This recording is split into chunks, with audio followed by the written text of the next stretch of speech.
I'm Communications and Community Engagement Specialist Kevin Perry. On this episode of Cohasset Common, we sit down with School Superintendent Sarah Shannon to discuss her first year here in Cohasset. Sarah, how are you?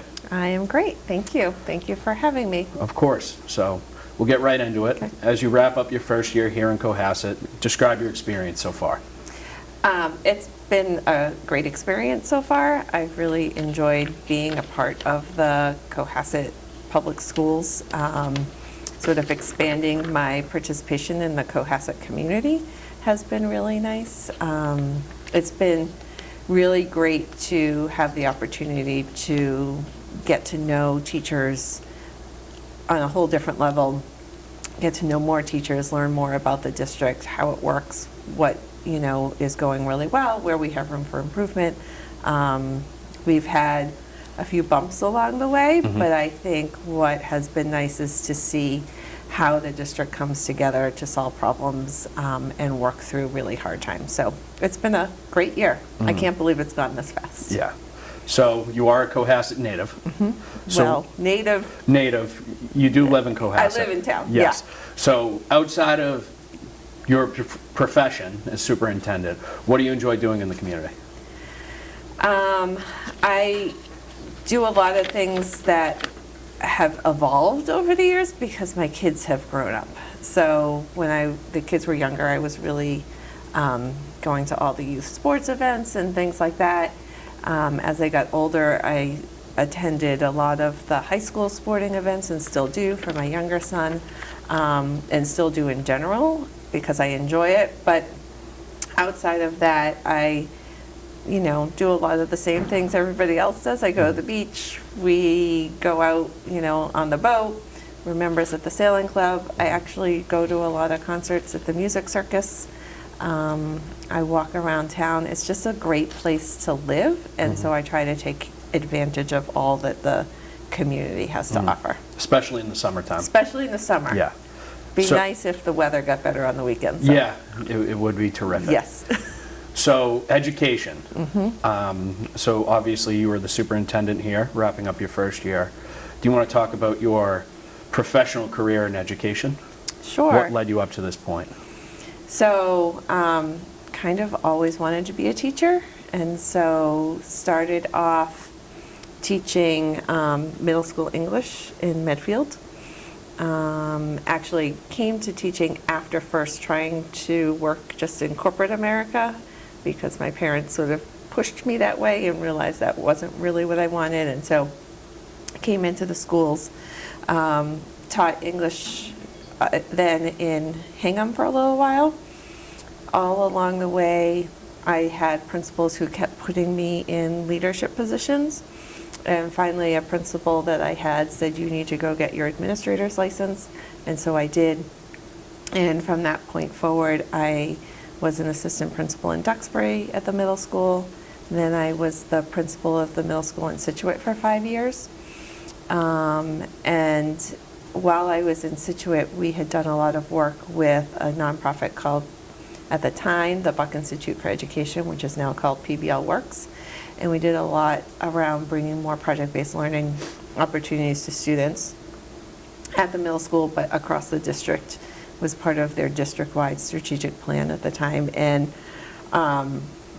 sort of an unexpected opportunity to go work at PBL Works came my way, and so I did that. I took that sort of left turn off of my career path to go see what I could learn from that position. It allowed me to think more about creating systemic and sustainable change in public school systems. It allowed me to travel and work with school districts all around the country to see what was happening beyond the South Shore. And I think that's really actually important and has informed who I am as an educator. I decided, though, to come back into the public schools because I missed being able to really do the work and see the results of the work that I was doing. So ended up working in Canton for 6 years. I was the middle school principal for 3 of those years, and then moved into the role of assistant superintendent. I think with each move I've made in leadership, it's been because I've wanted to have a bigger impact beyond the impact I was already having. And then last year, realized that I really wanted to do the work of a superintendent. I was really fortunate to work with a superintendent who allowed me to do a lot more than a typical assistant superintendent does. And so when this job became available, I jumped at the opportunity because not only could I take on that new role and have that larger impact, but I could do it right here from my own community, which I intended to, it would feel different, and it definitely has felt more meaningful to me to be here in Cohasset. That's terrific. So being here in Cohasset, I'm sure being the school superintendent's got its perks, and it shouldn't say perks, but it has its highs and its lows. What's been one of the more interesting things that's happened to you in this past year as a superintendent? On the high or the low side? I don't know. It's your choice. I think coming in and discovering that we were going to be facing a real budget crisis was unexpected. It was certainly something that we had to spend a lot of time working on. It was, even though it was a really tough situation, there was great opportunity to actually do a lot of relationship building within that challenge. And I think that was the silver lining of it. The outcome was really hard. I think the outcome of having to freeze the budget early and have to do without in many areas has been difficult this year. I think making the cuts that we had to make going into FY26 and increasing fees for families was a really hard decision. But I think we managed it in the most tenable way possible. And like I said, I think the relationships that were built through that process were a positive. I think on the other side, I think that some of the highs have been getting to see kids do work in ways that I haven't been able to do here.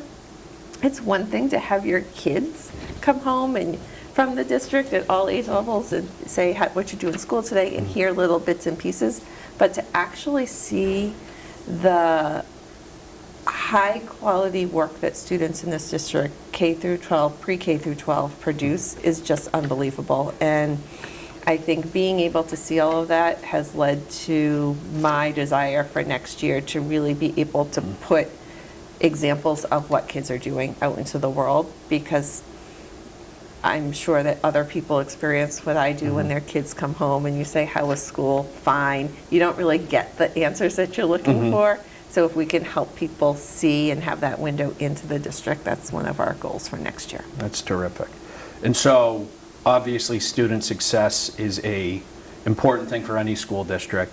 How do you define student success as a superintendent? That's a great question. It's actually a question we're going to wrestle with in the first year of our strategic plan a little bit, not just what is student success, but what does success look like at the school level and the district level, because there's all different types of data that we can look at. But I think in addition to the quantitative data, there's a lot of qualitative data that we need to be looking at as well, because this is a really successful district by definition in lots of ways.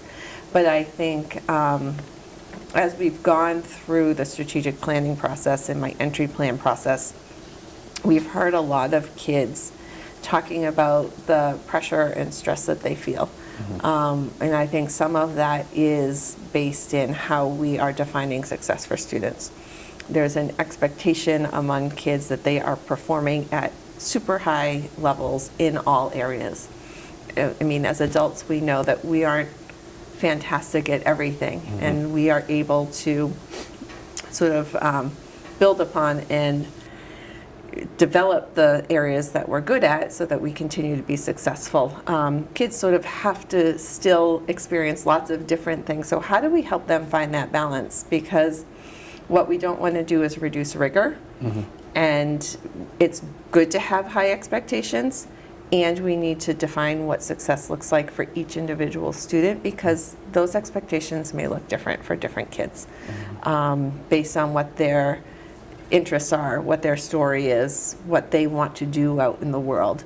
And so we're actually starting that conversation This summer, we're asking anyone who wants to be a part of our community read to join us in reading the book Never Enough, which is about when achievement culture becomes a little bit toxic. And I think we're at that tipping point where our kids are asking us to pay attention to this. And so it's our duty as adults to start paying attention to it. But it's not just the schools, it's going to involve parents as well. And so hopefully we'll have a definition of Yeah. success by the end of next year. Yeah, it's always changing, I'm sure. It is. And to piggyback on that, you've had many different roles, as you stated, in education.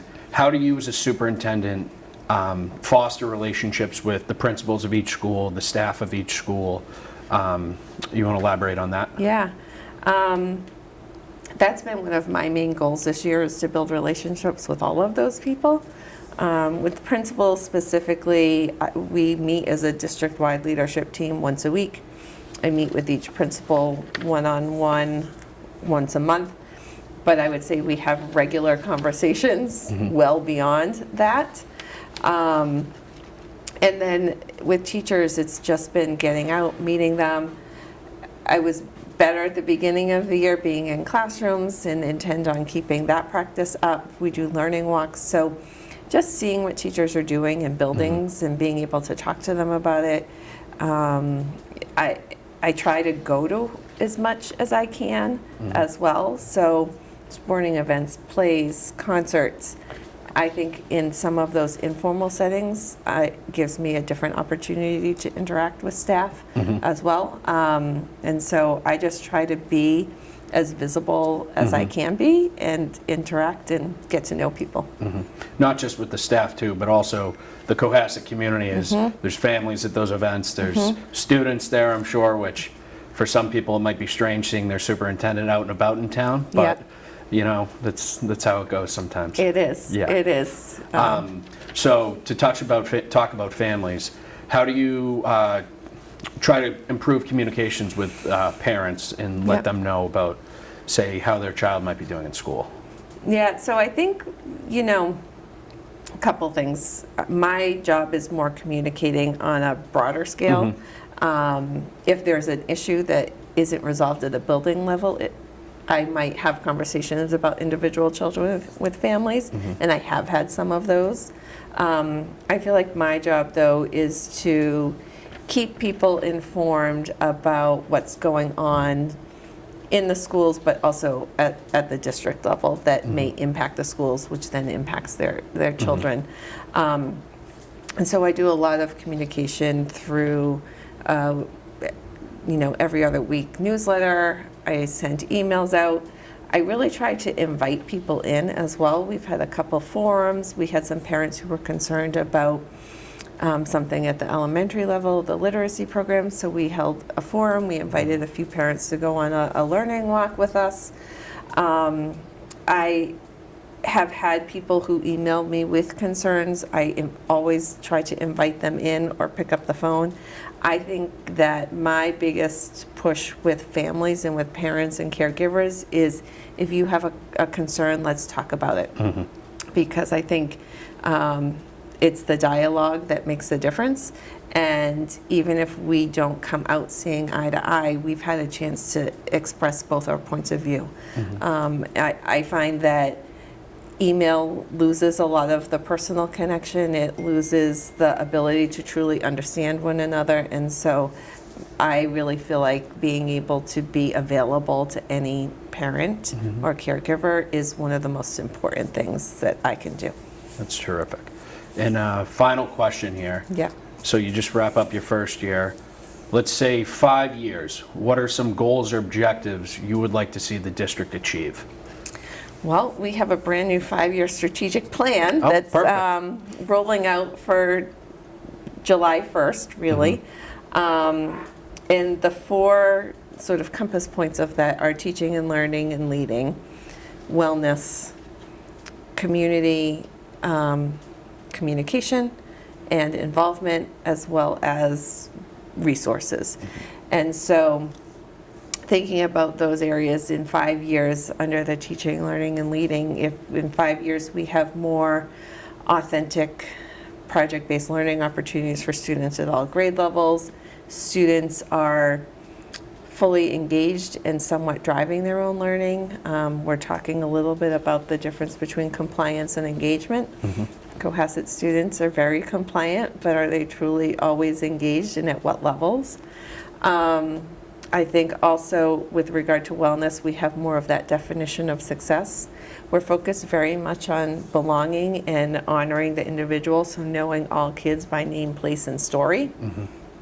Because we do a lot of really great things for 90% of our students. In our survey and our forums for the strategic process told us that we have about 10% of our student body who isn't feeling quite as connected, so how can we do better? With community, communication, and just connection, I think continuing to find ways to get more parents involved. The school committee has put something out, and we're going to really sort of follow up with that in the fall.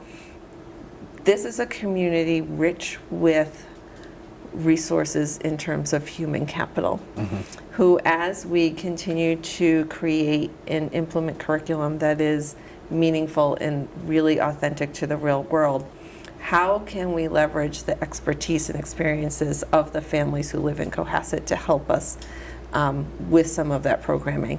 And so that's going to be a big push for us. And like I said earlier, how do I provide more windows into what's happening in the building? And then with regard to resources, in 5 years, it'd be great to have, broken ground on a new middle or high school. That's a huge goal for the district, has been for a while. But I think the other big goal is to have long-term financial stability. That's going to be the other focus for us in those areas. So there's a lot of work ahead of us, but this is an exceptional school district. We want to find ways to continue to celebrate and promote what is currently working, and find pockets within that excellence where we can continue to grow and improve, because I think sort of the sky is the limit for the Cohasset Public Schools, and we're interested in trying to figure out where that is. Well, that's terrific to hear. I thank Sarah Shannon for sitting down with me on this edition of Cohasset Common. I'm Kevin Perry, the Communications and Community Engagement Specialist for the town. We'll see you on the next episode of Cohasset Common.